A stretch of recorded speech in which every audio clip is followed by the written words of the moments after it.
বিসমিল্লাহির রহমানির রহিম। আমি একজন আমেরিকান ছাত্রী, সংস্কৃতি এবং ধর্মতত্ত্ব পড়ছি। আমার একটা প্রশ্ন, আপনি বললেন যিশু কখনোই ঈশ্বর হিসেবে দাবি করেননি, আর তিনি শুধু ইহুদিদের জন্যই ছিলেন। কিন্তু বাইবেল আমাদের বলছে তুমি খ্রিস্ট, ঈশ্বরের পুত্র। যিশু বললেন, হ্যাঁ, তুমি যা বলছো আমি তাই। আর তারপর ম্যাথু অধ্যায় 28 অনুচ্ছেদ 18 থেকে 20, যিশু তার অনুসারীদের বলছে, পৃথিবী এবং স্বর্গের সব ক্ষমতা আমাকে দেওয়া হয়েছে, সুতরাং যাও আর সব জাতির লোকদের ব্যাপটাইজ করো, তাদেরকে পিতা ও পুত্রের নামে আর পবিত্র আত্মার নামে। তাদেরকে শিক্ষা দাও আমার সব আদেশ মানার, আর অবশ্যই আমি তোমাদের সাথে আছি সব সময়, একেবারে শেষ পর্যন্ত। বোন বাইবেল থেকে দুটো উদ্ধৃতি দিলেন। প্রথমটা তারা বোঝাতে চেয়েছেন যিশু দাবি করেছেন ঈশ্বরের পুত্র, এটাই তো নাকি? হ্যাঁ স্যার। ঈশ্বরের পুত্র। দ্বিতীয়টা বললেন যে যিশু বলেছেন সব জাতির কাছে যাও। আপনার এই উদ্ধৃতিটা হচ্ছে গসপেল অফ ম্যাথিউর একেবারে শেষ অংশ। যদি একটু আগে দেখেন, গসপেল অফ ম্যাথিউতে বলা হয়েছে অধ্যায় 15 অনুচ্ছেদ 24, তিনি অনুসারীদের বলছেন আমাকে পাঠানো হয়েছে ইসরায়েলের সন্তানদের কাছে। যে কথাটা বললেন বাইবেল বিশেষজ্ঞদের মতে তারা বলছে এটা একটা মিশ্রণ, হোক বা না হোক সেটা নিয়ে কথা বলছি না, তবে এটা বাইবেলের একটা কন্ট্রাডিকশন। বাইবেল স্পষ্ট করে বলছে, গসপেল অফ ম্যাথিউ অধ্যায় 10 অনুচ্ছেদ 5 এবং 6, যিশু সাল্লাল্লাহু আলাইহি সাল্লাম অনুসারীদের বলছেন তোমরা জেন্টাইলদের পথে যাবে না, যারা ইহুদি না তাদের পথে তোমরা যাবে না, মানে হিন্দু মুসলিমদের পথে, ইসরায়েলের সন্তানদের কাছে তোমরা যাবে।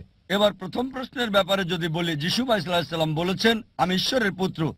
আপনি কি জানেন বাইবেলে অসংখ্য পুত্রের উল্লেখ আছে? আদম ছিলেন ঈশ্বরের পুত্র, ইব্রাহিম ছিলেন ঈশ্বরের পুত্র, ইসরায়েল ছিলেন ঈশ্বরের পুত্র। তারা সবাই যারা ঈশ্বরের আত্মার সাহায্যে চলে তারা সবাই ঈশ্বরের পুত্র। তাই যদি আপনি সৎকর্মশীল হন আপনি ঈশ্বরের পুত্র, যদি আমি সৎকর্মশীল হই আমি ঈশ্বরের পুত্র। এটা হচ্ছে বাইবেল অনুযায়ী।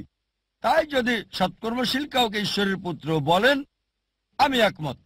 যেহেতু যিশু বা ঈসা আলাইহিস সালাম ছিলেন ঈশ্বরের নবী, তাকে ঈশ্বরের পুত্র বলা যাবে। কিন্তু খ্রিস্টান মিশনারিরা বলে না না না না না, তিনি স্বাভাবিক পুত্র নন, তিনি ওরসজাত পুত্র।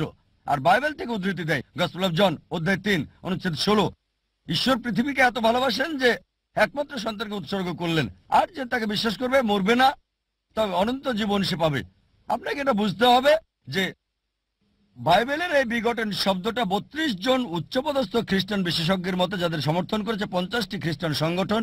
যদি আরএসভি পড়েন রিভাইজড স্ট্যান্ডার্ড ভার্সনে, তারা বলছে এই বিগটন শব্দটা একটা মিশ্রণ, একটা মিথ্যা, একটা প্রতারণা, আর বাইবেল থেকে বাদ দেওয়া হয়েছে। তাই যিশু ওরসজাত পুত্র নয়, কারণ বিগটন শব্দটা প্রাণী বা নিচু লেভেলের যৌন ক্রিয়াকে বোঝায়। সুতরাং তিনি ঈশ্বরের পুত্র, মানে সৎকর্মশীল, তাতে আমাদের কোনো আপত্তি নেই। কিন্তু তিনি বিগটেন সান না, লাম ইয়ালিদ ওয়া লাম ইউলাদ, কাউকে জন্ম দেননি, কখনো জন্ম নেননি। আশা করি উত্তরটা পেয়েছেন। মিস্টার নায়েক, আমি ডাক্তার সুরেকান্ত পাওয়ার, সেন্ট জর্জ হসপিটাল থেকে এসেছি। ধন্যবাদ এমন সুন্দর এবং আলোকিত বক্তব্যের জন্য। কোরআন ঈশ্বরের বাণী এই বিষয়ের উপর আপনি বলেছেন যে কোরআন আল্লাহর বাণী। আমার প্রশ্ন হলো আপনার কাছে, ঈশ্বরকে কে সৃষ্টি করেছেন? ঈশ্বরের উৎসটা কি? ভাই খুব সুন্দর প্রশ্ন করলেন যে যদি কোরআন ঈশ্বরের বাণী হয় তাহলে ঈশ্বরের স্রষ্টা কে। খুব ভালো প্রশ্ন।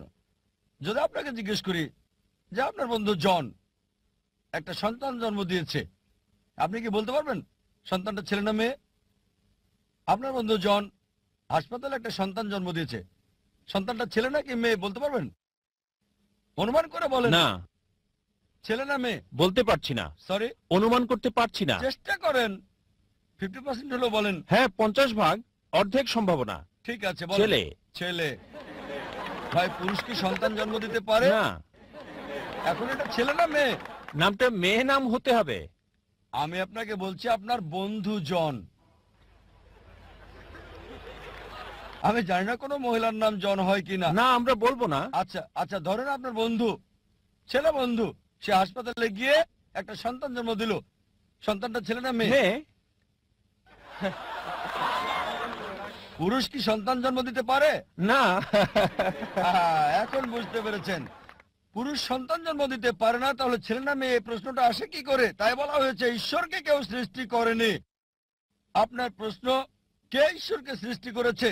আমার প্রশ্নের মতো যে পুরুষটা সন্তান জন্ম দিয়েছে হাসপাতালে, সেটা ছেলে নাকি মেয়ে, প্রশ্নটাই অযৌক্তিক। কারণ আমরা জানি যে পুরুষ সন্তান প্রসব করে না, তাহলে ছেলে না মেয়ে এই প্রশ্ন আসে কি করে? তাই বলা হয়েছে ঈশ্বরকে কেউ সৃষ্টি করেনি।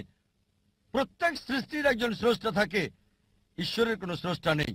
তাই নাস্তিকের সাথে তর্কের সময় কখনোই বলি না যে সবকিছুরই স্রষ্টা আছে, আমি বলি প্রত্যেক সৃষ্টির স্রষ্টা আছে, ঈশ্বর কোনো সৃষ্টি নয়।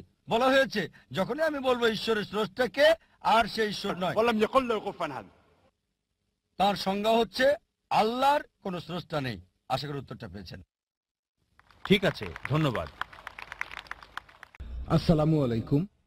অনেক অমুসলিম আমাকে প্রশ্ন করে যে ইসলাম ধর্ম কেন নারীদের উপর অত্যাচার করে। আমি জানি কথাটা সত্যি না, ইসলাম নারীদের অত্যাচার করে না। প্রশ্নটা আসলে মহিলাদের চাকরি করা নিয়ে। মুসলিম মহিলারা সাধারণত বাসাতেই থাকে। আপনি গত লেকচারে বলেছিলেন, আমি আপনার কিছু লেকচার শুনেছি, সবগুলো শুনিনি, বেশ কয়েকটা। আপনি বলেছিলেন যে মহিলারা মসজিদে যেতে পারবে, তবে ইন্ডিয়ার পাকিস্তানের মহিলারা মসজিদে নামাজ পড়তে পারে না। এর কারণ হলো মানুষের বানানো আইন, আল্লাহর আইন না। এখন মহিলারা স্বাবলম্বী হতে চাইলে ইসলাম ধর্ম এ ব্যাপারে কি বলে, যদি ভদ্রতা বজায় রাখে? ভাই প্রশ্ন করলেন আর বললেন ইসলামের বিরুদ্ধে অভিযোগ আছে যে ইসলাম নারীদের অত্যাচার করে। বিস্তারিত জানতে আমার ভিডিও ক্যাসেট দেখুন, উইমেন্স রাইট ইন ইসলাম। তবে এখানে আপনার প্রশ্নতে আসি যে তারা কাজ করতে কি পারবে, আর মহিলারা তাদের চাকরির ক্যারিয়ার তৈরি করতে পারবে কিনা। মহিলারা কাজ করতে পারবে, 1 নম্বর পয়েন্ট। মহিলারা কাজ করবে এটা কিন্তু আবশ্যিক না। যেমন একজন পুরুষকে উপার্জন করতেই হবে, ইসলাম ধর্মে একজন মহিলার বিয়ে হওয়ার আগে তার দায়িত্ব হলো তার বাবার, তার ভাইয়ের, আর মহিলার বিয়ের পরে দায়িত্ব হয়ে যায় তার স্বামীর এবং ছেলেদের। তারা এই মহিলার থাকা খাওয়া সহ যাবতীয় খরচের ভার নেবেন। তাহলে ইসলাম অনুযায়ী অর্থনৈতিক সমস্যা সমাধানের দায়িত্ব হচ্ছে পুরুষের। আর একইভাবে আমাদের শারীরিক অবস্থার উপর নির্ভর করে পারিপার্শ্বিক অবস্থান, নারী ও পুরুষের ভূমিকাটাও আসলে আলাদা। তাহলে টাকা উপার্জনের দায়িত্বটা রয়েছে পুরুষের উপরে। তারপরে মহিলারা চাইলে তারা কাজ করতে পারে, যদি পরিস্থিতি এমন না হয় তারপরও সে কাজ করতে চায় অথবা অন্য যে কোনো কারণে কাজ করতে চায়, সে করতে পারে। তবে সেই কাজটা হতে হবে ইসলামিক শরিয়া অনুযায়ী, ভদ্রতা বজায় রেখে তারা হিজাব পরবে। তারপর পুরুষ আর মহিলারা থাকবে আলাদা, নারী পুরুষ একসঙ্গে কাজ করবে না, নারী আর পুরুষ কাজ করবে আলাদা জায়গায়। যেমন ধরেন কোন একজন পুরুষ বসের বিয়ে হলো মহিলা, বস আছে একটা বন্ধ ঘরে, সেই ঘরে বস বলছে আর সেক্রেটারি টাইপ করছে। আমাদের নবীজি বলেছেন কোন মহিলা আর পুরুষ, নামেহরাম পুরুষ আর মহিলা কোন রুমে একা থাকলে তৃতীয় জন হলো শয়তান। এই ধরনের অবস্থা হলে কি ঘটতে পারে সেটা সম্পর্কে আপনারা ভালো জানেন। হয়তো বস পিএকে বলবে তুমি আর কিছুক্ষণ থাকো, আরো কাজ আছে, তখন কি ঘটবে আপনারা জানেন, আমি বলতে চাই না। তাহলে এটাই তো স্বাভাবিক। একসাথে সেই রুমে থাকলে 1 বার 2 বার 3 বার পিএকে সুন্দরীও হতে হয়। সেজন্য ইসলাম বলে কাজের জায়গা আলাদা, নারীদের জন্য আলাদা জায়গা থাকবে, আর মহিলারা কাজ করলে তারা হিজাব করবে, এটাই স্বাভাবিক। কাজের আলাদা জায়গা মানে পুরুষের জন্য আলাদা জায়গা, মহিলাদের জন্য আলাদা জায়গা। এমন না যে তারা কথা বলবে না, প্রয়োজন হলে তারা কথা বলবে, তবে কোনো বন্ধ রুমে না। তারা কথা বলবে, এমন না যে বলবে না, তবে প্রয়োজন হলে বিনা কারণে তারা নিজেদের মধ্যে গল্পগুজব করবে না যে ওই সিনেমাটা দেখেছো, ওই সিনেমাটা দেখেছো, কেমন লেগেছে ইত্যাদি।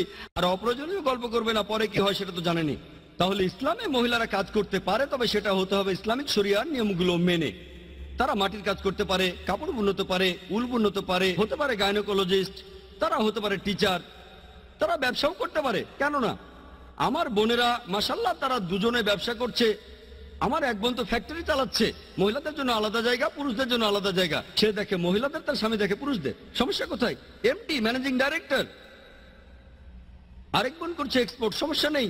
তবে এইসব তারা করছে ইসলামিক শরিয়া মেনে, সমস্যা নেই। তবে তারা করতে না চাইলে কাজ করবে না, তারা নাচতে পারবে না, মডেলিং করতে পারবে না। একইভাবে পুরুষরাও অনেক কাজ করতে পারবে না, পুরুষরা মদের দোকানে কাজ করবে না। মহিলাদের জন্য যে নিয়ম তার অনেকগুলো পুরুষদের জন্যও খাটে। কিছু জিনিস আছে মহিলাদের জন্য হারাম, কিছু পুরুষদের জন্য হারাম, কিছু উভয়ের জন্য হারাম।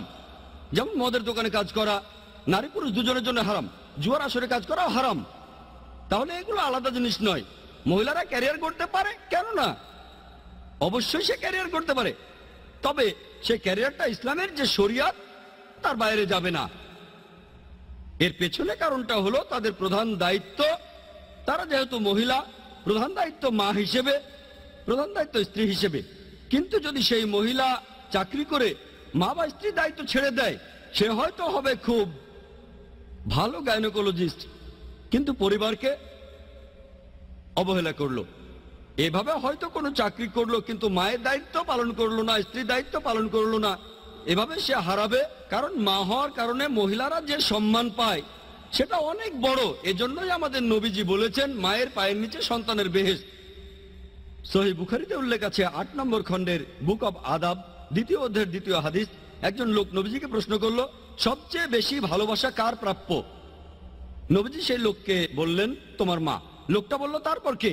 নবীজি বললেন, তোমার মা। লোকটা বলল, এরপর কে? নবীজি আবার বললেন, তোমার মা। লোকটা বলল, এরপর কাকে ভালোবাসবো? নবীজি তখন বললেন, তোমার বাবা। তার মানে 4 ভাগের 3 ভাগ ভালোবাসা আর সাহচর্য পাবেন মা, আর মাত্র 1 ভাগ ভালোবাসা পাবেন বাবা। তার মানে এক কথায় মা পাচ্ছেন গোল্ড মেডেল, সিলভার মেডেলটাও তিনি পাচ্ছেন, ব্রোঞ্জ মেডেলটাও মাই পাচ্ছেন, বাবা পাচ্ছেন একটা সান্ত্বনা পুরস্কার। এটাই ইসলাম। এখন এটাকে ত্যাগ করছেন ক্যারিয়ারের জন্য, পৃথিবীর জন্য ভালো, খুব ভালো ক্যারিয়ার, যদিও সেটা ইসলামিক। হারাম ক্যারিয়ারের কথা বলছি না, যেমন মডেলিং, অ্যাক্টিং ইত্যাদি। তবে এই হালাল ক্যারিয়ারের জন্য যদি ত্যাগ করেন, যেটার খুব প্রয়োজন, যেমন একজন ভালো মা অথবা একজন ভালো স্ত্রী, এগুলো গুরুত্বপূর্ণ। আপনি চাইলেও কোনোদিন ভালো মা হতে পারবেন না। আমরা পুরুষরা মা হতে পারবো না, 1 পাহাড় স্বর্ণ দিলেও মা হতে পারবো না, যত চেষ্টা করি না কেন। তাহলে মহিলাদেরকে যে সুযোগগুলো দেওয়া হয়েছে তারা সেগুলো হারাচ্ছে। আমাদের উপরে যে দায়িত্ব পালন করব, সেজন্য মহিলারা কাজ করতে পারে, তবে শরিয়া মানতে হবে যাতে করে জান্নাতে যেতে পারে। আশা করি উত্তরটা পেয়েছেন। আসসালামু আলাইকুম। ওয়ালাইকুম আসসালাম রাহমাতুল্লাহ। আমার নাম ঋত্বিক বানিয়া, আমি ফরাসি, অমুসলিম, আর 8 মাস ধরে ভারত ভ্রমণ করছি। আমি আমার বয়স 18 বছর, জুনে গ্রেড 12 শেষ করেছি। আর ইনশাআল্লাহ যদি রাজি থাকেন আপনার সাথে দেখা করব। আর তবে এখন আমি একটা প্রশ্ন করতে চাই ইহুদিদের ব্যাপারে। হতে পারে, যদি আমার ভুল না হয়, আপনি বললেন যে এটা কোরআনে আছে যে ইহুদি আর মূর্তি পূজারীরা হলো বড় শক্তিশালী শত্রু বিশ্বাসীদের, মুসলিম বিশ্বাসীদের। মুসলিমদের আমি জানতে চাই কিভাবে এই আয়াত থাকা সত্ত্বেও শান্তি আসতে পারে মানব জাতির মাঝে, যখন ইসরায়েল আর প্যালেস্টাইনের মাঝে সমস্যা, কিভাবে কিছু মুসলিম আর কিছু ইহুদি পারে না, ভুল বোঝা হয়েছে এই আয়াত। কারণ এটা প্ররোচিত করতে পারে কিছু মানুষকে। ভুল ব্যাখ্যা যদি এটা কাব্যিক হয়, তবু ইহুদি আর মুসলিমকে শত্রু হতে হবে। ভাই খুব সুন্দর প্রশ্ন করলেন। বললেন যে আমি বক্তব্যে উদ্ধৃতি দিয়েছি কোরআনের আয়াতে সূরা মাইদা অধ্যায় 5 আয়াত 82 বলা হয়েছে যে মুসলিমদের সবচেয়ে বড় শত্রু হচ্ছে ইহুদি এবং মূর্তি পূজারীরা, আর সবচেয়ে কাছের হচ্ছে খ্রিস্টানরা। তাই বললেন এটা কি শত্রুতা বাড়াবে না যখন বলা হচ্ছে ইহুদি আর মুসলিম যুদ্ধ করবে? কোরআন বলেনি যে ইহুদি এবং মুসলিমদের যুদ্ধ করতে হবে। কোরআন বলছে মুসলিমদের, বিশ্বাসীদের সবচেয়ে বড় শত্রু হচ্ছে ইহুদিরা। এটা বলেনি যে মুসলিমদের যুদ্ধ করতে হবে ইহুদিদের সাথে, এর মানে এটা না। তবে বলা হয়েছে ইহুদিরা সামগ্রিকভাবে মুসলিমদের বিরোধিতা করবে। লেকচার আমি বলেছি অনেক ইহুদি ইসলাম গ্রহণ করেছে, অনেক ইহুদি মুসলিমদের সম্মান করে, তবে সামগ্রিকভাবে দেখলে ইহুদি আর খ্রিস্টানকে সামগ্রিকভাবে দেখলে ইহুদির চেয়ে খ্রিস্টান কাছের, সামগ্রিকভাবে। এটা একটা বিষয়। যেমন ধরেন কোরআন বলছে যে ইহুদিরা চালাকও, এটাও একটা কারণ। চালাক হলে চালাক, এর মানে এই না যে বিষয়টা লুকানো হচ্ছে। কোরআন আরো বলছে যে সামগ্রিকভাবে তারা বড় শত্রু, তাই এটা একটা ফলসিফিকেশন টেস্ট। এখন যদি আপনি কোরআনকে ভুল প্রমাণ করতে চান, যদি ইহুদিরা সবাই এক হয়ে যায় আর ঠিক করে চলো কোরআনকে ভুল প্রমাণ করতে কমপক্ষে 3-4 বছর আমরা ভালো থাকবো, চলো প্যালেস্টাইনে যুদ্ধ বন্ধ করি। আর আপনি কি জানেন হিটলার ইহুদিদের বের করে দিয়েছিল? হিটলার 60 লক্ষ ইহুদিকে হত্যা করেছে, জার্মানি থেকে তাদের বের করে দিয়েছে। আরবরা, ফিলিস্তিনিরা তাদের বলল আহলান ওয়া সাহলান, স্বাগতম, সুস্বাগতম। কিছুদিন পর নিজেদের ঘর ছাড়তে হলো। চিন্তা করেন, কেউ কোনো ভ্রমণকারীকে আশ্রয় দিল, সেই ভ্রমণকারী তাকে বাড়ি থেকে বের করে দিচ্ছে, আর সে চিৎকার করছে আমার বাড়ি নিয়ে যাচ্ছে, সে তখন বলছে সন্ত্রাসী। তাই আমাদের যা করতে হবে, চলুন একত্রে মিলে সমস্যার সমাধান করি। সমস্যাটা কি? এখন আমেরিকাকে নিয়ন্ত্রণ করে ইহুদিরা, হোক সেটা ব্যাংক অথবা টাকা অথবা ক্ষমতা। আমেরিকার জরিপ অনুযায়ী স্টার অফ ডেভিডে না গিয়ে কেউ কখনো আমেরিকার প্রেসিডেন্ট হতে পারে না, যদিও তারা সংখ্যালঘু 5%-এরও কম আমেরিকাতে। তবে তারা অর্থনীতিকে নিয়ন্ত্রণ করছে আমেরিকার। ঠিক, যেহেতু তাদের নিয়ন্ত্রণ আমেরিকা, তাদের বলেন চলেন প্যালেস্টাইন সমস্যার সমাধান করি, আমেরিকার সমস্যার সমাধান করি। চিরদিনের জন্য নয়, কয়েক বছরের জন্য, 4-5 বছরের জন্য এই সমাধানটা হবে। তাই আমরা বলছি না মুসলিমরা ইহুদিদের সাথে যুদ্ধ করবে। আসলে কোরআন বলছে এমনকি তোমার শত্রুও যদি শান্তি চায়, অনেক জায়গায় আছে, এমনকি যদি তারা যুদ্ধ করতে আসে, এটা আছে সূরা আনফালে, যদি যুদ্ধের মাঠেও তারা শান্তি চায়, শান্তি দাও। তাই কোরআন সবসময় শান্তি চায়, সবসময় শান্তির কথা বলে। তবে কেউ যদি শান্তি না চায়, তখন আমরা কি করতে পারি? ইসলাম হলো শান্তির ধর্ম, এটা শান্তি চায়, আবার সমস্যার কথা বলে দিয়েছে। তার মানে আমাদেরকে ইহুদি থেকে সতর্ক হতে হবে, তাদের সাথে যুদ্ধ করতে হবে এমন না। যদি তারা আসে এবং যুদ্ধ করে, সেটা ভিন্ন বিষয়। চিন্তা করেন কি হচ্ছে ফিলিস্তিনিতে বা অন্যান্য জায়গায়। তাই ভাই, যদি শান্তি চান, আপনাকে কোরআনের নির্দেশ মানতে হবে এবং শত্রুতার পরিবর্তে মিলেমিশে থাকতে হবে। কোরআন বলছে না যে ইহুদিদের শত্রু হতে হবে, তবে হতে পারে, এটা বলছে। আশা করি উত্তরটা পেয়ে। আমার নাম পিটার, আমি ধর্মীয় দর্শনের ছাত্র। আমার প্রশ্ন হলো, কোরআনের টেক্সটুয়াল বিশুদ্ধতার ব্যাপারে প্রথম যখন আবু বকর জায়েদকে নির্দেশ দিলেন পাতাগুলো একত্রিত করতে, তিনি করেছিলেন। তবে বুখারীতেও লেখা আছে, ভলিউম 5 পৃষ্ঠা 96, আব্দুল্লাহ ইবনে মাসুদকে নিয়োগ দিয়েছিলেন মুহাম্মদ, তিনি পুস্তক আকারে করলেন।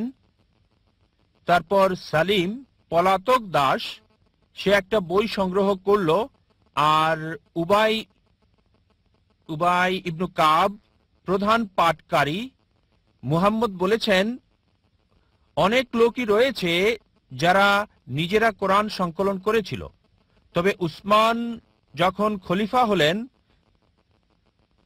তিনি জায়েদকে নির্দেশ দিলেন একাধিক কপি করতে। 7 কপি তৈরি করে পৃথিবীর বিভিন্ন অঞ্চলে প্রেরণ করেছিল, আর পূর্বের কপিগুলো পুড়ে ফেলতে বললেন। এখন ওইসব বিখ্যাত কোরআন পড়ুয়ারা কোরআন সংকলন করলেন, আর উসমান সেগুলোকে পুড়ে ফেলতে বললেন। এখানে কোরআনের বিশুদ্ধতার ব্যাপারে কি প্রশ্ন ওঠে না? মাশাআল্লাহ, ভাই ইবনে মাসুদ রাদিয়াল্লাহু আনহু সম্পর্কে জানেন, যায়েদ ইবনে সাবিদ রাদিয়াল্লাহু আনহু সম্পর্কে জানেন। মাশাআল্লাহ, অনেক মুসলিমই এই নামগুলো জানে না। আপনি জানেন সহজে ইন্টারনেট থাকার কারণে যিশু আলাইহিস সালাম বলেছেন, গসপেল অফ জন অধ্যায় 8 অনুচ্ছেদ 32, সত্য অনুসন্ধান করো, সত্য তোমাকে মুক্তি দিবে। আর এখন ইন্টারনেটে অনেকেই দেখেন, অনেক ওয়েবসাইট আছে ইসলামের বিরুদ্ধে বলে, সেখানে অনেকেই গিয়ে সেগুলো পড়ে। কোনো সমস্যা নেই ভাই, সমস্যা নেই। আপনার প্রশ্নের ব্যাপারে যদি বলি, যারা কোরআন সংকলন করেছিলেন সাহাবাগণের একটি দল ছিলেন নবীজির সাহাবাগণ। যখনই নবীজি কোনো ওহী পেতেন, তাদের সামনে তিনি ওহী বলতেন। যেমন ধরেন তিনি ওহী পেয়েছেন, আর মাশাআল্লাহ স্মৃতিশক্তি খুবই ভালো ছিল, আল্লাহ দিয়েছেন যাতে মনে রাখতে পারেন। তিনি পুনরাবৃত্তি করতেন, আর এগুলো লিখে রাখা হতো। নবীজি নিজে তদারকি করতেন, তিনি ছিলেন উম্মি। কিভাবে করতেন যাচাই? বলতেন পড়ো ঠিক আছে। তাই নবীজি নিজে যাচাই করতেন। তার জীবদ্দশায় কোরআনের যাই লেখা হতো তা সঠিক ছিল কিনা। তিনি নিজে তত্ত্বাবধান করতেন এবং নবীজি এই লেখকগণকে নিয়োগ দিয়েছিলেন। যখন ওহী আসতো 22 বছরের বেশি সময় ধরে সব লিখে রাখা হতো আর পরবর্তীতে একসাথে করা হয়েছে। সবকিছু তত্ত্বাবধান করেছেন নবী মুহাম্মদ সাল্লাল্লাহু আলাইহি ওয়াসাল্লাম, ক্রমধারাটাও। আর তারপর অনেক মানুষই নবীজির কাছে আয়াত শুনলে লিখে রাখতো নিজেদের নোটবইয়ের মধ্যে। অনেক সাহাবা এটা করেছেন, তবে এই ব্যক্তিগত সংগ্রহকে নবীজি চেক করে দেখেননি। ধরেন একজন টিচার নোট দিচ্ছেন, 100 ছাত্র তা লিখছে, কিভাবে জানবে তারা ভুল না ঠিক লিখছে? যদিও আমি লেকচার দেই আর কিছু লোক লিখে রাখে অধ্যায় নাম্বার আয়াত নাম্বার অধ্যায় নাম্বার আয়াত নাম্বার দ্রুত লিখে রাখলো, আর যাচাই না করে দিলে তারা বলবে ও জাকির ভাই কথা বলেছেন। কোথায় আমি বলেছি? আমি কি চেক করেছি? তাই হয়েছিল। পরবর্তীতে অনেকগুলো ভার্সন হয়েছিল কোরআনের। ভার্সন মানে লোকজন মনে করেছিল তাদের ব্যক্তিগত নোটটাই হচ্ছে কোরআন। যখনই ইসলামের বিস্তার হতে লাগলো অনেকেই জানতো না যে কোনটা আসল কোরআন। আর সেই সময় সংকলন করা কোরআনের কপি হযরত আবু বকর রাদিয়াল্লাহু আনহুর কাছে ছিল। পরবর্তীতে এই কপি ছিল নবীজির স্ত্রী হযরত হাফসা রাদিয়াল্লাহু আনহার কাছে।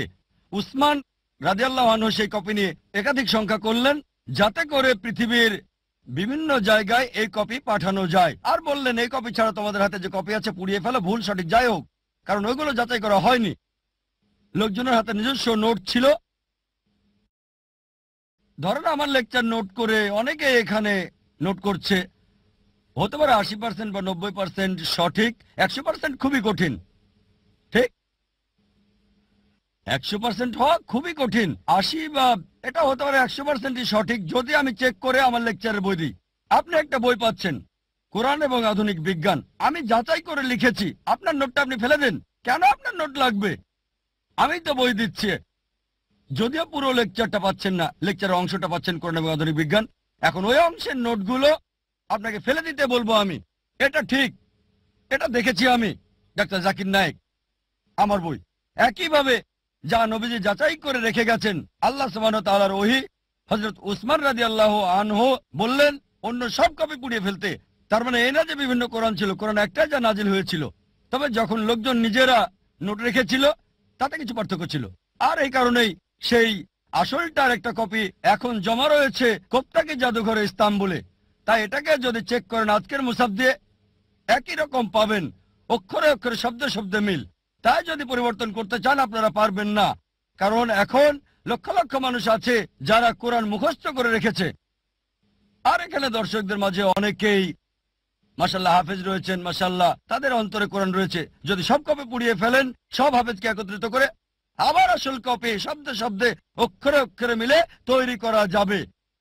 আশা করি উত্তরটা পেয়েছেন। তবে এটা কি এক না বিখ্যাতকারীরা মুহাম্মদের সময়ের আর জায়েদ সংকলন করেছিলেন মুহাম্মদের মৃত্যুর অনেক পর? বলতে গেলে পুরোটাই ভুল। আমাদের যা বুঝতে হবে, জায়েদ ইবনে সাবিতকে প্রধান ওহী লেখক হিসেবে নিয়োগ দেওয়া হয়েছিল, সাথে অনেক সাহাবী ছিলেন, তাকে প্রদান করা হয়েছিল। আর নবীজি মুহাম্মদ সাল্লাল্লাহু আলাইহি সাল্লাম নিজে সেগুলোকে যাচাই করেছিলেন। পরবর্তীতে হযরত আবু বকর রাদিয়াল্লাহু আনহুর সময়ে এটাকে বইয়ের আকার দেওয়া হয়, কারণ সেই সময় কোনো কাগজ ছিল না, কলম ছিল না। এগুলো লেখা হতো পাথরে, হাড়ের উপর, ব্লেডের উপর, বিভিন্ন বস্তুর গায়ে। পরবর্তীতে এটাকে একটা বস্তুর ভেতর রাখা হয়, তারপর বই আকারে। কোথাও বলা হয়নি যে বিভিন্ন ভার্সন ছিল। তাই সকল ওই লেখকদের আবার যখন কোরআন লেখা হয়, হযরত উসমান রাদিয়াল্লাহু আনহু সবাইকে ডেকে নিয়ে তাদেরকে দায়িত্ব দিলেন যারা প্রথম ওহী লিখেছিলেন, এবং আবারও জায়েদ ইবনে সাবিতকে প্রদান করা হয়। আশা করি উত্তরটা পেয়েছেন। শুভ সন্ধ্যা স্যার, আমার নাম রুবি পার্কার আর আমি একজন ড্রেস ডিজাইনার। আসলে এটা আমার বান্ধবীর একটা সমস্যা। সে একজন মুসলিম আর বিয়ে করেছে একজন হিন্দুকে। তবে সে ইসলাম পালন করে আর তার স্বামী হিন্দু ধর্ম পালন করে। এখন সে এবং তার পরিবার বিষয়টাকে সহজভাবে নিতে পারছে না। তাই দয়া করে এ বিষয়ে কিছু বলবেন কি? কারণ সে এ ব্যাপারে দ্বিধাদ্বন্দ্বে আছে আর ও লোকটাকে সে প্রচন্ড ভালোবাসে। প্রশ্নটা ঠিক করে বুঝছি না বোন। আপনি বললেন একজন মুসলিম মেয়ে হিন্দু ছেলেকে বিয়ে করেছে আর সে ভালোবাসা ছাড়া কিছু বোঝে না, সে এখন কি করবে? এটাই কি প্রশ্ন বোন? হ্যাঁ, বিয়ে করেছে নাকি করেনি? বিয়ে করেছে, কোর্ট ম্যারেজ। Court marriage. বোন বললেন যে একজন মুসলিম মেয়ে হিন্দু ছেলেকে বিয়ে করেছে, সে ভালোবাসায় পাগল, কোর্ট ম্যারেজ, তার কি করা উচিত? কোরআন যা বলছে তা হচ্ছে সূরা বাকারা অধ্যায় 2 আয়াত 221 বলা হয়েছে যে মুশরিক নারীকে বিয়ে করো না, মূর্তি পূজারী নারীকে বিয়ে করো না যতক্ষণ না সে ঈমান আনে। বিশ্বাসী নারী যদি কৃতদাসীও হয়, অবিশ্বাসী নারীর চেয়ে সে অনেক উত্তম, যদিও সে তোমাকে মুগ্ধ করে। আয়াতের পরের অংশ বলছে মুশরিক পুরুষকে বিয়ে করো না, কোন মূর্তি পূজারীকে বিয়ে করো না, যদিও সে তোমাকে মুগ্ধ করে, যতক্ষণ না সে ঈমান আনে। একজন বিশ্বাসী পুরুষ যদি কৃতদাসও হয়, যদি কারো গোলাম হয়, মুশরিক পুরুষের চেয়ে সে অনেক উত্তম। অবিশ্বাসী পুরুষ তোমাকে যদিও মুগ্ধ করে, তাই ইসলামে একজন মুসলিম নারী অমুসলিম পুরুষকে বিয়ে করতে পারে না। যেমন আগেও আমি বলেছি, কারণ হলো যদি কোনো গাড়ি থাকে আর সেই গাড়ির একটা চাকা সাইকেলের, বাইসাইকেলের, আর আরেকটা চাকা হচ্ছে ট্রাকের, স্বাভাবিকভাবে গাড়িটা চলবে না। আর অধিকন্ত প্রত্যেক মানুষই চায় যে স্বামী এবং স্ত্রী উভয়ই জান্নাতে যাক। তাই যদি সে মুসলিম দাবি করে, তার জীবনের মূল উদ্দেশ্য হবে আল্লাহ সুবহানাহু ওয়া তাআলাকে খুশি করা। যেমন আমি বলেছি যে কোরআন বলছে সূরা নিসা অধ্যায় 4 আয়াত 48, সূরা নিসা অধ্যায় 4 আয়াত 116, আল্লাহ যে কোনো গুনাহ ক্ষমা করবেন, তবে শিরক করার গুনাহ, তার সাথে শরীক করার গুনাহ তিনি কখনোই ক্ষমা করবেন না। সুতরাং কিভাবে সে এমন জীবন সঙ্গী বেছে নিতে পারে যার উদ্দেশ্যই ভিন্ন? তার মানে হতে পারে আপনি স্বার্থপর, আপনি জান্নাতে যেতে চান, জীবন সঙ্গী জান্নাতে যাক সেটা চান না। তাই যদি সত্যি সে স্বামীকে ভালোবাসে, আলটিমেটাম দিতে পারে, যদি এই অবস্থায় থাকো জান্নাতে যেতে পারবে না, তাই আলটিমেটাম দেন, যদি আমাকে চাও ইসলাম গ্রহণ করো তুমিও জান্নাতে যেতে পারবে, যদি ইসলাম গ্রহণ করো আমি তোমার সাথে আছি, অন্যথায় আমি তোমার সাথে নাই, যাতে করে এই দুনিয়ার সেরাটা পায় আর সেই পুরুষ উভয় জগতে সফল হতে পারে। আমি ডাক্তার পূজা অরোরা, সায়ন হাসপাতাল থেকে এসেছি। আমি একজন সাইকোথেরাপিস্ট। স্যার, আমি আপনার সাথে একমত। একটা ছোট প্রশ্ন শুধু, যখন নবী মুহাম্মদ সাল্লাল্লাহু আলাইহি সাল্লাম নবুয়ত পেয়েছিলেন, আর তিনি, যেমন আপনি বললেন যে তিনি ছিলেন সাধারণ লোক, নবুয়ত পাবার আগে সেই সময়ে কোরআন যেটা ঈশ্বরের বাণী, এটা কি শুধু মুসলিমদের আলোকিত করেছিল? কারণ ঈশ্বর পক্ষপাতিত্ব নিশ্চয়ই করবেন না। তাহলে পৃথিবীর অবশিষ্ট মানুষ তখন কি করছিল? যখন নবী মুহাম্মদ সাল্লাল্লাহু আলাইহি সাল্লাম অল্প কিছু মানুষকে আলোকিত করেছিলেন, আর এটা এমন দীর্ঘ সময় নিয়েছে সমাজের অন্যান্য অংশগুলোকে আলোকিত করার জন্য এই ঈশ্বরের বাণী দ্বারা, আর কত বছর নেবে অমুসলিমদের জন্য? মুসলিমদের মতো হিন্দুরাও হবে। আমি সম্পূর্ণভাবে আপনার সাথে একমত। এর একটা ধারণা হতে হবে যে হিন্দুরা মূর্তিতে বিশ্বাস করে, ছবিতে, অথবা রাম ভগবান যাই হোক না কেন, এটা একটা বিশ্বাস। আর তাদেরকে এটার মাধ্যমে বোঝাতে হবে যে ঈশ্বর এক। হিন্দু ধর্ম বিশ্বাস করে এক সর্বশক্তিতে, যেটা একটা শক্তি, একটা স্বর্গীয় শক্তি। তবে দুঃখজনকভাবে এটা নবুয়ত পেয়েছিলেন, আর তিনি, যেমন আপনি বললেন যে তিনি ছিলেন সাধারণ লোক, নবুয়ত পাবার আগে সে বাইসাইকেলের, আর আরেকটা চাকা হচ্ছে ট্রাকের, স্বাভাবিকভাবে গাড়িটা চলবে না। আর অধিকন্ত প্রত্যেক মানুষই চায় যে স্বামী এবং স্ত্রী উভয়ই জান্নাতে যাক। তাই যদি সে মুসলিম দাবি করে, তার জীবনের মূল উদ্দেশ্য হবে আল্লাহ সুবহানাহু ওয়া তাআলাকে খুশি করা।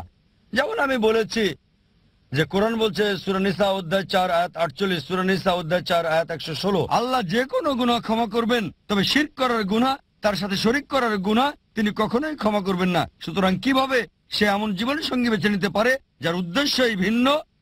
তার মানে হতে পারে আপনি স্বার্থপর, আপনি জান্নাতে যেতে চান, জীবন সঙ্গী জান্নাতে যাক সেটা চান না। তাই যদি সত্যি সে স্বামীকে ভালোবাসে, আলটিমেটাম দিতে পারে, যদি এই অবস্থায় থাকো জান্নাতে যেতে পারবে না, তাই আলটিমেটাম দেন, যদি আমাকে চাও ইসলাম গ্রহণ করো তুমিও জান্নাতে যেতে পারবে, যদি ইসলাম গ্রহণ করো আমি তোমার সাথে আছি, অন্যথায় আমি তোমার সাথে নাই, যাতে করে এই দুনিয়ার সেরাটা পায় আর সেই পুরুষ উভয় জগতে সফল হতে পারে। আমি ডাক্তার পূজা অরোরা, সায়ন হাসপাতাল থেকে এসেছি। আমি একজন সাইকোথেরাপিস্ট। স্যার, আমি আপনার সাথে একমত। একটা ছোট প্রশ্ন শুধু। যখন নবী মুহাম্মদ সাল্লাল্লাহু আলাইহি সাল্লাম নবুয়ত পেয়েছিলেন, আর তিনি, যেমন আপনি বললেন যে তিনি ছিলেন সাধারণ লোক, নবুয়ত পাবার আগে সেই সময়ে কোরআন, যেটা ঈশ্বরের বাণী, এটা কি শুধু মুসলিমদের আলোকিত করেছিল? কারণ ঈশ্বর পক্ষপাতিত্ব নিশ্চয় করবেন না। তাহলে পৃথিবীর অবশিষ্ট মানুষ তখন কি করছিল? যখন নবী মুহাম্মদ সাল্লাল্লাহু আলাইহি সাল্লাম অল্প কিছু মানুষকে আলোকিত করেছিলেন, আর এটা এমন দীর্ঘ সময় নিয়েছে সমাজের অন্যান্য অংশগুলোকে আলোকিত করার জন্য এই ঈশ্বরের বাণী দ্বারা, আর কত বছর নেবে অমুসলিমদের জন্য? মুসলিমদের মতো হিন্দুরাও হবে। আমি সম্পূর্ণভাবে আপনার সাথে একমত। এর একটা ধারণা হতে হবে যে হিন্দুরা মূর্তিতে বিশ্বাস করে, ছবিতে, অথবা রাম, ভগবান, যাই হোক না কেন, এটা একটা বিশ্বাস। আর তাদেরকে এটার মাধ্যমে বোঝাতে হবে যে ঈশ্বর এক। হিন্দু ধর্ম বিশ্বাস করে এক সর্বশক্তিতে, যেটা একটা শক্তি, একটা স্বর্গীয় শক্তি। তবে দুঃখজনকভাবে এটা বিভিন্ন আকার দেওয়া হয়েছে। সুতরাং যদি এই কল্যাণের জন্য কোরআন যদি একজন হিন্দুকে সাহায্য করে এক ঈশ্বর সম্পর্কে জানতে, এটা খুবই ভালো। বোন খুব সুন্দর প্রশ্ন করলেন, গুরুত্বপূর্ণ প্রশ্ন। যদি কোরআন এমন এক বই হয়, যদি এটা ঈশ্বরের বাণী হয়, তাহলে কেন এটা শুধুমাত্র একটা ছোট্ট দলের জন্য এসেছিল, যেখানে ছিল শুধু আরবরা আর মুসলিম? সারা পৃথিবীর জন্য কেন আসেনি? কত সময় লাগবে? বোন, কোরআন কখনোই শুধু মুসলিম বা আরবদের জন্য নাজিল হয়নি। কোরআন সমগ্র মানব জাতির জন্য। এটা বলা হয়েছে সূরা ইব্রাহিম অধ্যায় 14 আয়াত 1, সূরা ইব্রাহিম অধ্যায় 14 আয়াত 52, সূরা বাকারা অধ্যায় 2 আয়াত 185 এবং সূরা জুমার অধ্যায় 39 আয়াত 41-এ কোরআন সমগ্র মানব জাতির জন্য প্রেরিত। সময় সংক্ষিপ্ত, তাই রেফারেন্সটা দিচ্ছি, উদ্ধৃতি বলছি না। তাই কোরআন শুধু মুসলিম বা আরবদের জন্য নয়, কোরআন সমগ্র মানব জাতির জন্য। আর নবী মুহাম্মদ সাল্লাল্লাহু আলাইহি সাল্লাম শুধু মুসলিম বা আরবদের জন্য নয়। কোরআন বলছে সূরা আম্বিয়া অধ্যায় 21 আয়াত 107, ওয়ামা আরসালনাকা ইল্লা রাহমাতাল লিল আলামিন, আমি তো তোমাকে প্রেরণ করেছি রহমত স্বরূপ সমগ্র মানব জাতির জন্য, সারা পৃথিবীর জন্য, সমগ্র সৃষ্টির রহমত স্বরূপ।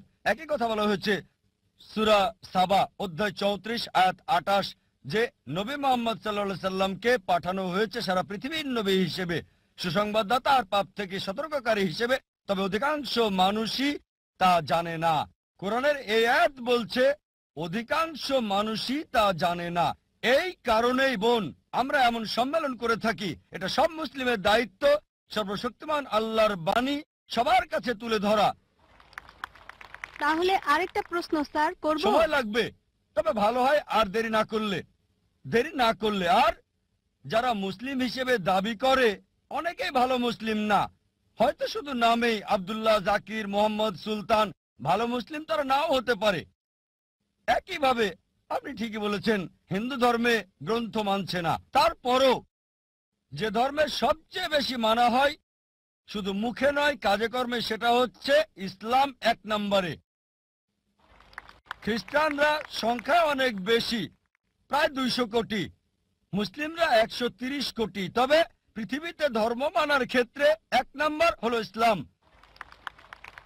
পার্সেন্টেজ হিসেবে সবচেয়ে বেশি। তাই এই আলোচনা প্রধানত ওই সমস্ত মুসলিমদের উদ্দেশ্যে যারা যথাযথভাবে ধর্ম পালন করছে না, যাতে ইসলামের কাছে থাকে, আর ওই সব মুসলিমদের কাছে শান্তির বাণী পৌঁছাতে চায়, ভালোবাসার বাণী, আর পৃথিবীতে প্রমাণ করতে চায় যে ঈশ্বর কেবল একজনই। পূর্ণ শান্তি তখনই আসতে পারে যদি নিজের ইচ্ছাকে আল্লাহর কাছে সমর্পণ করেন। এটা একমাত্র রাস্তা পৃথিবী এবং আখিরাতে পূর্ণ শান্তি পাবার। আর এই কারণে এই বোন এমন সম্মেলন করছি। আমাদের একটা স্যাটেলাইট চ্যানেল আছে, পিস টিভি। প্রতিদিন 60 মিলিয়নেরও বেশি মানুষ এটা দেখছে। তাই অন্তত বিচারের দিনে আল্লাহ সুবহানাহু ওয়া তাআলার কাছে বলতে পারবো, হে আল্লাহ, আমাদের সামর্থ্যের মধ্যে সর্বোচ্চ চেষ্টা করেছি। আমরা অন্তত প্রতিদিন 60 লক্ষ মানুষের কাছে তোমার দাওয়াত দিয়েছি। আর আজকে এই দাওয়াত আপনার কাছে পৌঁছে গেল বোন। তাই পরবর্তীতে বিচারের দিনে বলতে পারবো, আল্লাহ সুবহানাহু ওয়া তাআলাকে আমি দাওয়াত দিয়েছি, এই বোনকে গ্রহণ করা না করাটা আপনার বিষয়। আরেকটা বিষয় স্যার বলতে পারবো? একটু যোগ করতে চাই, পারবো? অনেক ধন্যবাদ স্যার। আর একটা বিষয়, যদি ঈশ্বর নিরপেক্ষ থাকবেন বিচারের দিনে, তাই না? তাহলে আপনি পক্ষপাতিত্ব করলেন যে অমুসলিমদের অগ্রাধিকার দেওয়া প্রশ্ন করার ক্ষেত্রে। ঈশ্বর ন্যায় নিরপেক্ষ। তাই যদি হিন্দুরা মূর্তি এবং ছবিতে বিশ্বাস করা বন্ধ করে আর তারা সর্বশক্তিমানে বিশ্বাস করে যার কোনো আকৃতি নেই, কোনো আকার নেই, বিচারের দিনে তারা কি মুসলিম হিসেবে গণ্য হবে সর্বশক্তিমান ঈশ্বরের কাছে? না, এটা এমন না। একই ধারণা যা হিন্দু ধর্মে আছে, যা ভুল বিশ্বাস আর আকৃতি দিয়ে পালন করা হয়।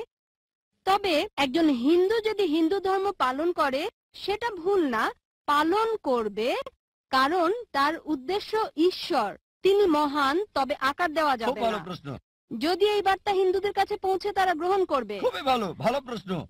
ধন্যবাদ পক্ষপাতিত্ব স্যার। আর নিরপেক্ষ হওয়ার ব্যাপারে দুটো মত থাকতে পারে আপনার দিক থেকে, কারণ নিরপেক্ষ না বলে অন্তত প্রশ্ন করতে পারছেন। এই পক্ষপাতিত্ব না করলে আমি আল্লাহর কাছে বলতে পারতাম না আমি আপনাকে সরাসরি দাওয়াত দিয়েছি এককভাবে। আপনি দেখছেন, তাই না না, তিনি তা তাই আপনাকে বিশ্বাস বুঝতে করেন হবে না। বোন, কেন পক্ষপাতিত্ব করছি। এই পক্ষপাতিত্ব নিরপেক্ষতার জন্য, কারণ অন্যরা দাওয়াত পেয়েছে 100 না হলো 90 ভাগ, আপনারা সবাই কম পাবেন, তাই আমাদের এই পক্ষপাতিত্ব নিরপেক্ষ হওয়ার জন্য। ঠিক স্যার, তবে আমাদের যা এবার দরকার। আপনার প্রশ্নে আসি। জি এটা- স্যার। এটা খুবই ভালো প্রশ্ন, যে যদি হিন্দুরা বিশ্বাস করে এক ঈশ্বরে, মূর্তিতে বিশ্বাস না করে, প্রতিমূর্তিতে বিশ্বাস না করে, ভাস্কর্যে বিশ্বাস না করে, তাহলে শেষ বিচারের দিনে তারা কি মুসলিম হবে? ঠিক, আপনি ইসলামের অংশ অনুসরণ করছেন। ঠিক, যদি আপনি হিন্দু গ্রন্থ পড়েন, হিন্দু গ্রন্থ বলছে আরেকজন নবী আসবেন, আর নবী মোহাম্মদ সাল্লাল্লাহু আলাইহি সাল্লামের আগমনের অনেক ভবিষ্যৎবাণী আছে অনেক জায়গায়। তার কথা আছে ভবিষ্য পুরাণায় পর্ব 3 খণ্ড 3 অধ্যায় 3 শ্লোক 5 থেকে 8। তার কথা বলা হয়েছে ভবিষ্য পুরাণায় পর্ব 3 খণ্ড 3 অধ্যায় 3 শ্লোক 10 থেকে 27। তার কথা বলা হয়েছে অথর্ব বেদে অধ্যায় 21 অনুচ্ছেদ 6, অথর্ব বেদ অধ্যায় 21 অনুচ্ছেদ 7। অনেক জায়গায় তার কথা বলা হয়েছে, তার কথা নাম সহ বলা হয়েছে 100-এরও বেশি বার মুহাম্মদ হিসেবে হিন্দু গ্রন্থে। ঠিক সময় স্যার। কম, তাই সবগুলো রেফারেন্স বলছি না। কল্কি পুরাণে কল্কি অবতারের কথা উল্লেখ আছে অধ্যায় 2 অনুচ্ছেদ 4, 5, 7, 9, 11 এবং 15-তে বলা হয়েছে আরেকজন অবতার আসবে, কল্কি অবতার, যার বাবার নাম হবে ঈশ্বরে ভৃত্য বিষ্ণু ইয়াস, আরবি করলে হয় আব্দুল্লাহ, যেটা মোহাম্মদ সাল্লাল্লাহু আলাইহি ওয়াসাল্লামের বাবার নাম। এই কল্কি অবতারের মায়ের নাম হবে সুমতি, যার অর্থ শান্তি, নীরবতা, যার আরবি হচ্ছে আমেনা, যেটা নবী মোহাম্মদ সাল্লাল্লাহু আলাইহি ওয়াসাল্লামের মায়ের নাম। তার জন্ম হবে মাধব মাসের 12 তারিখ, 12ই রবিউল আউয়াল। এই দিনে নবীজির জন্ম হয়েছিল। তার 4 জন সাথী থাকবে। আমরা জানি প্রথম 4 খলিফার কথা। তিনি জন্মগ্রহণ করবেন শান্তির জায়গায় মক্কায়। তার জন্ম হবে মক্কার প্রধান গোত্র কুরাইশ বংশ। আরো বলছে তিনি উত্তর দিকে যাবেন, একটা গুহা থেকে ফিরে আসবেন। আর নবীজি মুহাম্মদ সাল্লাল্লাহু আলাইহি ওয়াসাল্লাম মক্কা থেকে মদিনায় গিয়ে আবার এসেছিলেন। আরো অনেক আছে কল্কি অবতার সম্পর্কে। আপনি একটা অংশে বিশ্বাস করছেন লা ইলাহা, আপনাকে এটা বিশ্বাস মুহাম্মাদুর করতে হবে রাসূলুল্লাহ। মুহাম্মাদুর রাসূলুল্লাহ। ধন্যবাদ স্যার, ধন্যবাদ। আর যদি এটা করেন, নাম যাই আছে থাক, সেটাই থাকুক, হোক প্রীতি, যে নামই থাকুক। আপনার নাম কি বোন? পূজা। পূজা, এই নামই থাকুক, বদলাতে হবে না। মুসলিম হলেই হলো, নাম পরিবর্তনের কোনো দরকার নেই আপনার। কিন্তু স্যার ধারণাটা। এক ঈশ্বরের ধারণা, কোনো মূর্তি নেই, কোনো প্রতিমূর্তি নেই। তার শেষ এবং চূড়ান্ত নবী মুহাম্মদ। ইনশাআল্লাহ বিচারের দিনে আপনি জান্নাতে যাবেন এই পূজা নাম নিয়েই। তাই স্যার রাস্তা ভিন্ন ভিন্ন, মূল বিষয় হলো উদ্দেশ্য এক হতে হবে। আমি এটাই বিশ্বাস না করি। বোন, গন্তব্যের জন্য পথগুলো ভিন্ন। যদি সবগুলো পথের গন্তব্য একই জি হয়ে থাকে স্যার, তাহলে আলাদা কথা। লক্ষ্য তো একই হবে, এটাই আমি বলতে চাচ্ছিলাম। বোন, সব রাস্তা দিয়ে রোমে যাওয়া যাবে না। ঠিক, আপনি মনে করতে পারেন, কিন্তু ভুলভাবে মনে করলে আমি সঠিক করে দেব। আমি বিশ্বাস করি হতে না। পারে। না স্যার, না না। বোন, যদি বলেন আপনি হিন্দু, সংজ্ঞাগত ভাবে যে ভারতে বাস করে সেই আসলে হিন্দু। না স্যার, এটা এমন না। বোন, হিন্দু হচ্ছে ভৌগোলিক সংজ্ঞা। আপনি জানেন না, আমি জানি। আমি একজন হিন্দু ভৌগোলিক ভাবে, আমি হিন্দু ভৌগোলিক ভাবে। হিন্দু শব্দটা প্রথম ব্যবহার করে আরবরা, অনেকে এখানে আছে, তারা আমাকে হিন্দি বলে। যখন সেখানে যাই, হিন্দি, হাই হিন্দি, তারা বলে আমি হিন্দু। হিন্দু শব্দটা প্রথম ব্যবহার করে আরবরা যখন ভারতে এসেছিল। পার্সিরা ব্যবহার করেছিল এটা ভারতের লোকদের বোঝাতে যখন ভারতে এসেছিল। তাই ভৌগোলিকভাবে আমি হিন্দু। যদি ধর্মীয় ভাবে বলেন, হিন্দু হচ্ছে মিসনোমার। স্বামী বিবেকানন্দ বলেন সঠিক কথাটি হচ্ছে বেদান্তি। আপনার বেদ মানা উচিত। তাই যদি সঠিক বিষয়টা অনুসরণ করেন, বেদের এক ঈশ্বরে বিশ্বাস করেন, আর বিশ্বাস করেন নবী মোহাম্মদ সাল্লাল্লাহু আলাইহি সাল্লামকে, তাহলেই আপনি একজন মুসলিম। কিন্তু স্যার ধর্ম শক্তিশালী হতে পারে না, হ্যাঁ? আসল শক্তি হলো আল্লাহ। ঠিক, আমি আপনার সঙ্গে সত্য এবং একমত। চূড়ান্ত শক্তি আল্লাহ। আর ঈশ্বরের ধর্ম হচ্ছে চূড়ান্ত। স্যার এটা একটা ঈশ্বরের মাত্র ধর্ম ধর্ম। ইসলাম না, ঈশ্বরের ধর্ম ইসলাম না, এটা না।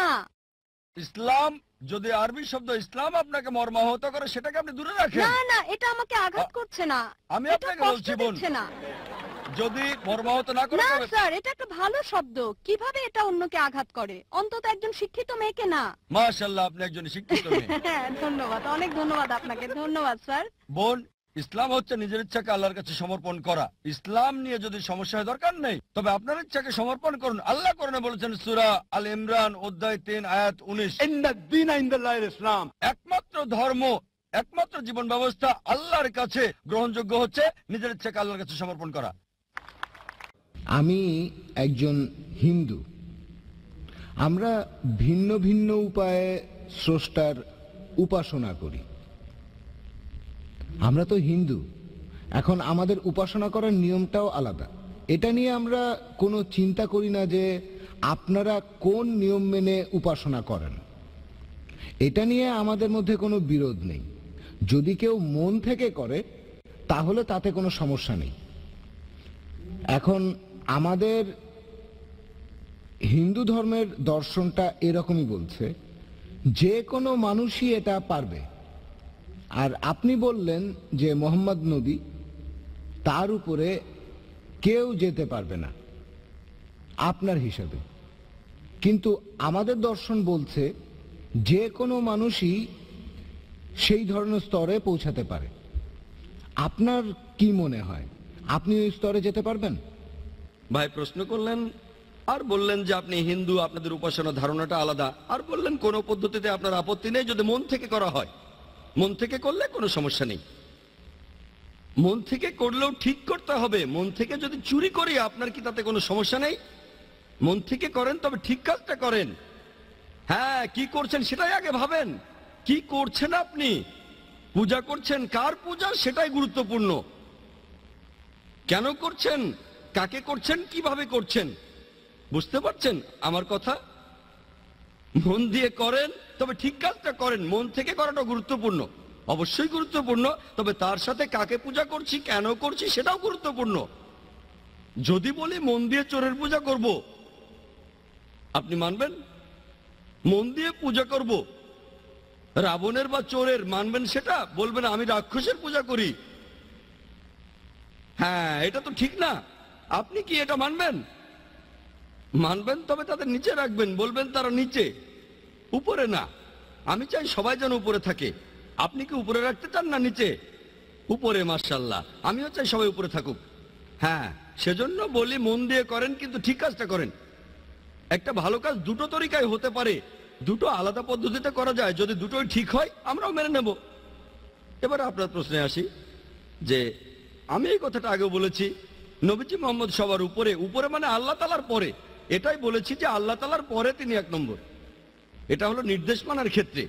তারপর সাহাবীগণ, নবীজির সহচরেরা। আপনি প্রশ্ন করলেন যে আপনাদের দর্শন অনুযায়ী একটা মানুষ যে কোনো স্তরে পৌঁছতে পারে। বললেন আমি কি নবী মোহাম্মদের স্তরে পৌঁছতে পারবো? কখনো না। সেই স্তরে পৌঁছানোর চেষ্টা করতে পারি, আমি চেষ্টা করব, কখনোই পৌঁছতে পারবো না। কেন পৌঁছতে পারবো না? কারণ জানি তিনি ছিলেন আল্লাহ তাআলার রাসূল। কেন পৌঁছতে পারবো না?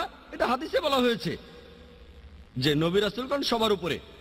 যদি আমি আল্লাহকে বিশ্বাস করি, যদি কোরআনে বিশ্বাস করি, যদি বিশ্বাস করি যে নবীজির নির্দেশগুলো মানতে হবে, হাদিস আর কোরআন থেকে আমরা জানতে পারি যে মানুষের মধ্যে সবচেয়ে উপরের স্তরে হলেন নবী রাসূলগণ। আমি নবী রাসূল নই। কেন? আল্লাহ পরিষ্কারভাবে বলেছেন, সূরা আহজাবের 40 নম্বর আয়াতে উল্লেখ করা হয়েছে, মা কানা মুহাম্মাদুন আবা আহাদিম মির রিজালিকুম ওয়ালাকিন রাসূলুল্লাহ ওয়া খাতামুন নবিয়্যিন ওয়া কানা আল্লাহু বিকুল্লি শাইইন আলিমা। নবী মুহাম্মদ সাল্লাল্লাহু আলাইহি সাল্লাম তোমাদের মধ্যে কোনো পুরুষের পিতা নন, বরং তিনি আল্লাহ তাআলার রাসূল এবং নবুয়তের সিলমোহর। নিশ্চয়ই আল্লাহ সব বিষয়ে জানেন। নবী মুহাম্মদের পরে কেউ নিজেকে নবী দাবি করলে তাকে পাগলের ডাক্তার দেখাতে হবে। কেন? এই বইটাই প্রমাণ দিচ্ছে। যখন আপনি জানতে পারবেন এই বইটার কথাগুলো সব ঠিক, আপনিও পরীক্ষা করেছেন, তাহলে বইটার কথা আপনাকে মানতে হবে। যদি না বইটা ভুল হয়, তাহলে এই পবিত্র কোরআন আর এই সহিহ হাদিস আমাকে বলছে কোনো মানুষই নবীদের স্তরে পৌঁছতে পারবে না। যদি এখন আমি বলি আমি পৌঁছাতে পারবো? হ্যাঁ, আমি সেজন্য চেষ্টা করতে পারি। কেন করব? হয়তো আমি এসেছি নিচু স্তর থেকে, হয়তো 20% উঠেছি, 30%, 40% কাছাকাছি। অনুকরণের চেষ্টা করছি, 100% মানার চেষ্টা করছি। যেমন ধরেন, ক্লাসের টিচার যদি বলেন যে ইংরেজি পরীক্ষায় কেউ 100তে 100 পাবে না, এটা হতে পারে, তবে অঙ্কে আপনি পেতে পারেন। ঠিক? তাহলে দেখতে পাচ্ছেন কোরআন আর হাদিসে এই কথা বলা হয়েছে যে কোনো মানুষ নবী রাসূলদের স্তরে পৌঁছতে পারবে না। আল্লাহ তাআলা তাদেরকে মনোনীত করেছেন। আমি কাছাকাছি যাওয়ার চেষ্টা করতে পারি, কাছাকাছি পৌঁছতেও পারি, তবে এক স্তরে যেতে পারবো না। আর আপনাদের হিন্দু ধর্মের দর্শন অনুযায়ী শুধু অবতারদের স্তরে নয়, ঈশ্বরের স্তরেও আপনি পৌঁছতে পারবেন। তারপর আপনি যদি ঈশ্বর হয়ে যান, লোকজন আপনাকে পূজা করবে। ঠিক? ঠিক না ভুল? সীমা বেঁধে দিচ্ছেন কেন? তার মানে আপনিও ঈশ্বর হতে পারেন। ঠিক না ভুল? ঈশ্বর হতে পারবেন? আপনি কি ঈশ্বর হতে পারবেন? না, পারবো না। কেন হতে পারবেন না? সীমাটা কি জন্য? এর একটা সীমা আছে। আমরা ঈশ্বর হতে পারবো না। আপনি ঈশ্বর হতে পারবেন না কেন? কেন হতে পারবেন না? নবী রাসূলরা তো আরো নিচে, কিন্তু ঈশ্বর হতে পারবেন না কেন? কেন? ঈশ্বরকে শাদী করতে হবে। খোদার শাদী করতে হবে। ও শাদী হয়ে গেছে? হ্যাঁ। খোদার শাদী করার প্রয়োজন হয় বাচ্চা কাচ্চা হওয়ার জন্য? না না, শাদী শাদী বলতে আমি শাদী কথাটা আসলে আমি এখানে আসলে- বলছেন ভক্তি করার জন্য। হ্যাঁ, ভক্তি। হ্যাঁ, তবে শাদী কথাটা এখানে খাটে না। ওইভাবে আমি বলিনি। আচ্ছা আসলে আচ্ছা, আমি বুঝিয়েছি- মনের দিক থেকে আপনি ঠিক আছেন, আপনি ভক্ত হতে পারবেন। তবে তবে ইসলাম আর হিন্দুইজমের মধ্যে পার্থক্য আছে। আপনাদের ধর্ম অনুযায়ী আপনারা সবকিছু ত্যাগ করে দেন, আপনারা দুনিয়াদারি বাদ দিয়ে দেন। ইসলাম ধর্মে দুনিয়াদারিও দিনের ভেতরে পড়ে। যতক্ষণ আপনি বিয়ে না করছেন ততক্ষণ ভালো মুসলিম হতে পারবেন না। দুনিয়াদারি সামলান। আপনারা হিন্দু ধর্মে কি করছেন? সবকিছু ছেড়ে দিচ্ছেন। ছেড়ে দেবেন না, একসাথে করাটাই হচ্ছে পরীক্ষা। আমি যদি বলি যে আমি স্কুলে অন্য কোনো সাবজেক্ট পড়বো না, শুধু অঙ্কই করে যাব, বিজ্ঞান পড়বো না, ইতিহাস পড়বো না, ভূগোল পড়বো না, বাংলা পড়বো না, শুধু অঙ্কই পড়বো, তাহলে তো আমি ফেল করবো। হয়তো অঙ্কে আমি বিশেষজ্ঞ হয়ে যেতে পারবো, কিন্তু ইতিহাসে অন্তত পাস তো করতে হবে 33 নম্বর পেয়ে, বিজ্ঞানে কমপক্ষে 33 নম্বর তো পেতে হবে। তাহলে বাকি সাবজেক্টগুলোতে কমপক্ষে 33 নম্বর পেতে হবে। যখন আমি মেডিকেল কলেজে পড়ছিলাম, এমবিবিএস করছিলাম, সেখানে স্পেশালাইজ করেছি। এরপরে দেখবেন এমবিবিএস এর পরে এমডি, তারপরে হার্টের উপর বিশেষজ্ঞ ডিএম, হার্টের উপরে বিশেষজ্ঞ হচ্ছি। ব্রেন সম্পর্কে তো কিছু জানতে হবে। যদি ব্রেনের সম্পর্কে কিছু না জানি তাহলে হার্টের চিকিৎসা করবো কিভাবে? আমি হার্টের চিকিৎসা করতে গেলে তো ব্রেন সম্পর্কেও কিছুটা জানতে হবে, তাই না? ইসলাম ধর্ম এমন কিছু যুক্তি আছে। আমি এখন একজন ফুল টাইম দায়ী। এখন যদি আমি বলি দায়ী হওয়ার জন্য কখনো শাদী করব না, ঈশ্বরের সঙ্গে আমি শাদীর কথা বলছি না, কোনো মহিলার সাথে শাদী করব না, বাচ্চা কাচ্চা নেব না, আমি কিছুই করব না, শুধু দাওয়াই দেব, এটাও ঠিক না। দাওয়া দেবেন, তবে এটা ফরজ যে আপনি ভালো স্বামী হবেন, একজন ভালো বাবা হবেন, একজন ভালো ছেলে হবেন। সবচেয়ে সেরা সন্তানটা হতে বলছি না, অন্তত 33 নম্বর পেয়ে পাস তো করেন।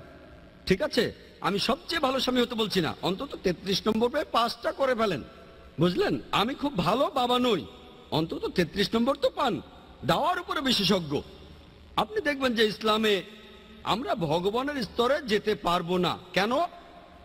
কারণ ভগবান হতে আমরা পারবো না। আমরা মানি যে ভগবান তো মানুষই নন, তাই যেতে পারবো না। নবী রাসূলগণ মানুষ, তবে আল্লাহ তাআলা তাদেরকে মনোনীত করেছেন বিভিন্ন জাতির মানুষকে পথ দেখানোর জন্য। তারা সবাই আল্লাহর মনোনীত, তবে তারা মানুষ, ভগবান নন। আমরা তাদের পূজা করব না, তাদের পূজা করব না, তাদের ইবাদত করব না, তাদেরকে সম্মান করব, তাদের কথাগুলো মেনে চলবো। এই হলো পার্থক্য। আমাকে মাফ করবেন, আপনি শাদীর কথা বললেন, ভক্তির কথা বললেন। দেবদাসীদের নাম শুনেছেন? দেবদাসী? হ্যাঁ হ্যাঁ, আমি শুনেছি। দেবদাসীরা কি করে? দেবদাসীদের শাদী হয় দেবতার সাথে। ঠিক? তারা যায় কার সাথে? হিমালয়ে যায়। সন্ন্যাসীরা যায়, দেখেন এগুলো পরিসংখ্যান। সন্ন্যাসীরা হিমালয়ে যায় তপস্যা করার জন্য। কার তপস্যা? ভগবানের। তাদের পিছনে থাকে দেবদাসীরা। কারণটা কি? এই নিয়মটা একসময় ঠিকই বদলে যাবে। ঠিক আছে, কিন্তু এই দেবদাসীরা শাদী করে ভগবানকে, কিন্তু যায় সন্ন্যাসীদের সাথে। কি জন্য? এজন্যই আল্লাহ তাআলা বলেছেন সূরা রুমের 21 নম্বর আয়াতে, এখানে বলা হয়েছে যে আমি পুরুষ ও নারীর মধ্যে সৃষ্টি করেছি পারস্পরিক ভালোবাসা। যদি আপনি কোনো মহিলাকে দেখেন, আপনার যৌন প্রবৃত্তি কিছুটা হলেও সাড়া দেবে। যদি কিছু না হয় তাহলে ডাক্তারের কাছে যেতে হবে।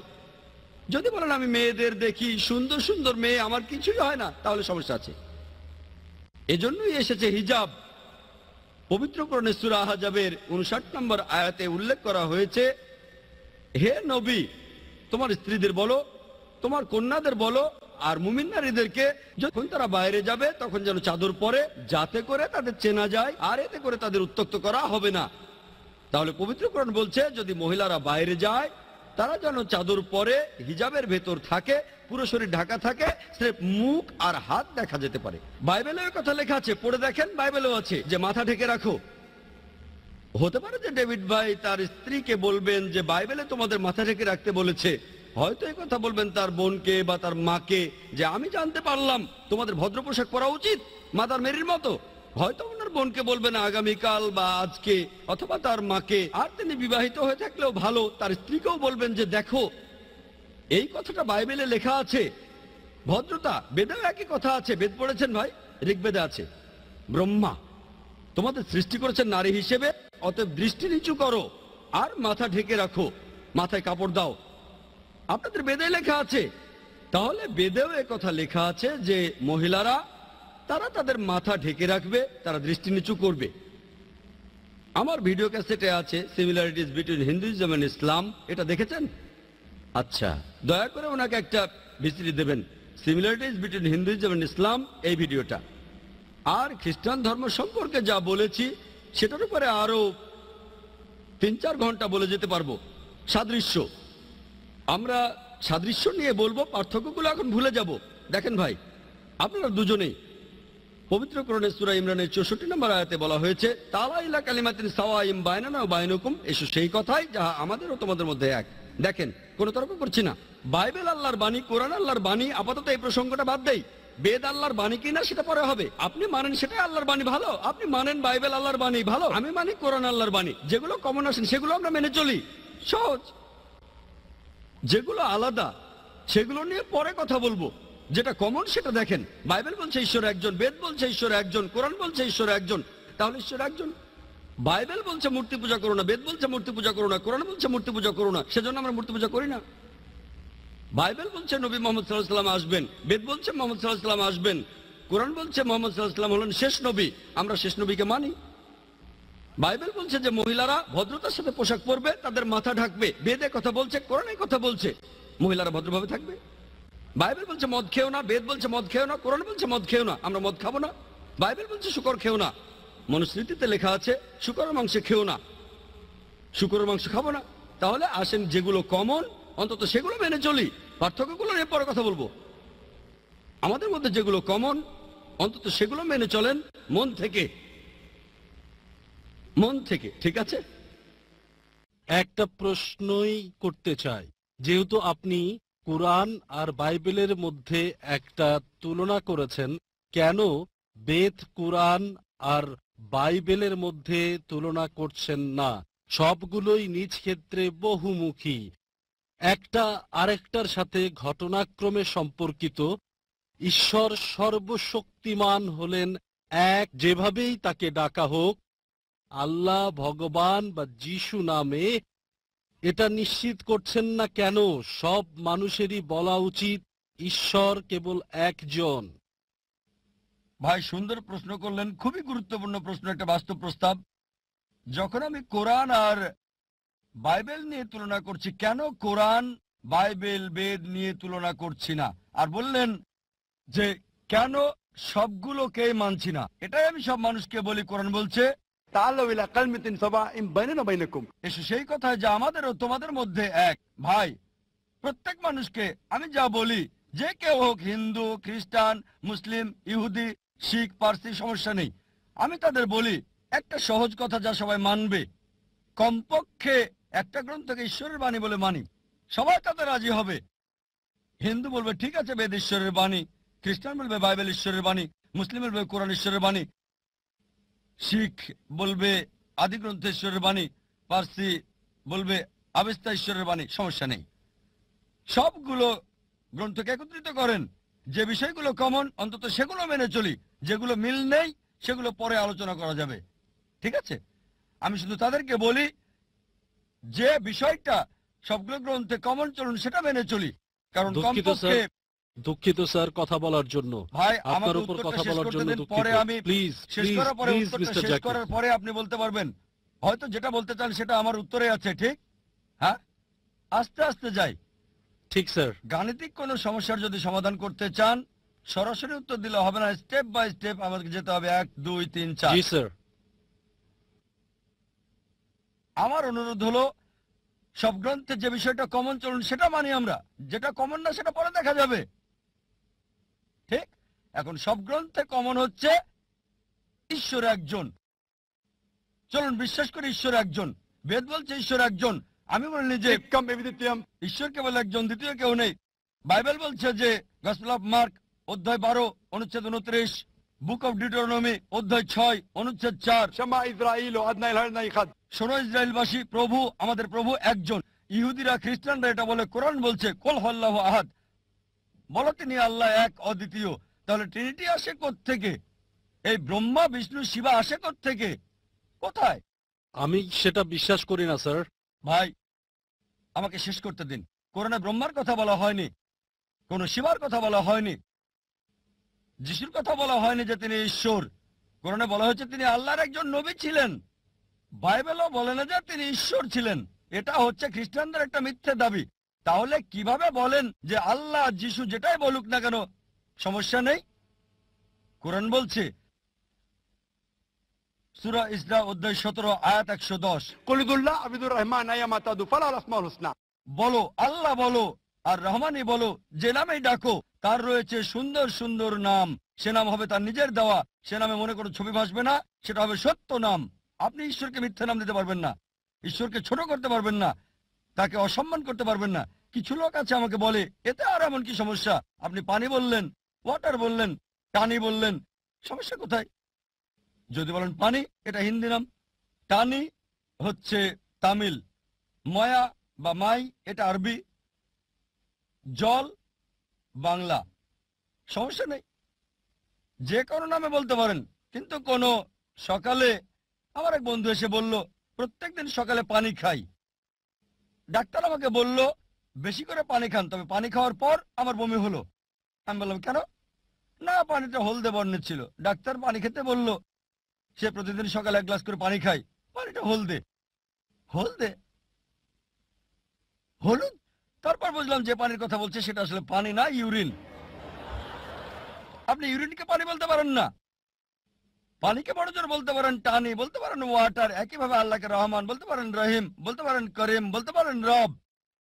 কিন্তু ঈশ্বরকে মানুষ বলতে পারেন না, ঈশ্বরকে ইনসান বলতে পারেন না, যেমন ইউরিনকে পানি বলতে পারেন না। আর ধর্মতত্ত্বের গোষ্ঠীপথর সূরা ইখলাস অধ্যায় 112 আয়াত 1 থেকে 4 সে কথা বলা হয়েছে। তাই আমি বলতে চাচ্ছি যেগুলো পার্থক্য সেগুলো দূরে রাখেন।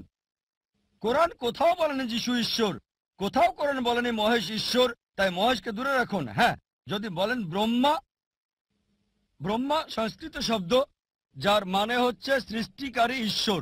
যদি বলেন স্রষ্টা, কোনো আপত্তি করব না।